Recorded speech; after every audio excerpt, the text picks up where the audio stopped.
Sota el títol Música per un tub, l'Associació d'Amics de la Música de Lloret de Mar han volgut donar el darrer cap de setmana el tret de sortida de la campanya d'apadrinament de tubs de l'orgue de la parròquia de Sant Romà com a símbol de participació a la restauració. I amb les primeres activitats ja s'han apadrinat 25 tubs d'aquest orgue.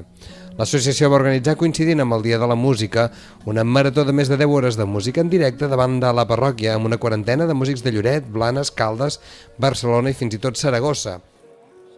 Ens vam posar en contacte amb les escoles de música de Lloret i també amb els músics, especialment amb el Josep Soto, que és un aglutinador de músics també. I res, va haver-hi gent que desgraciadament no s'ha pogut apuntar per moltes raons, però em sembla que serem cap a uns 45 músics que participarem avui, o participaran avui, i és fantàstic.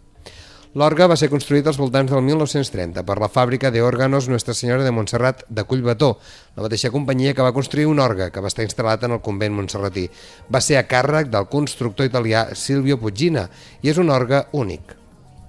Potser el que el faria únic és que va ser construït per un organer italià que es va fincar aquí a Catalunya després d'haver treballat a Montserrat i que va introduir un nou sistema d'orgue que fins llavors aquí no es coneixia o no s'havia arribat a explotar massa, que és l'orgue pneumàtic. Llavors l'orgue d'aquí Lloret és completament pneumàtic. Tots els components, tots els moviments de l'orgue funcionen a través de pressió d'aire.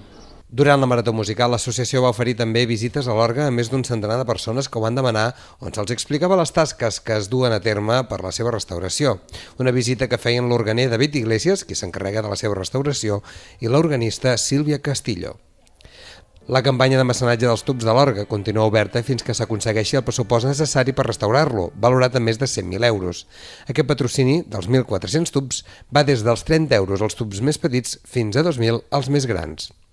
Tota la informació sobre l'orgue i la seva campanya de rehabilitació es pot seguir a la web promoguda pels Amics de la Música de Lloret, orguedelloret.blogspot.com.es.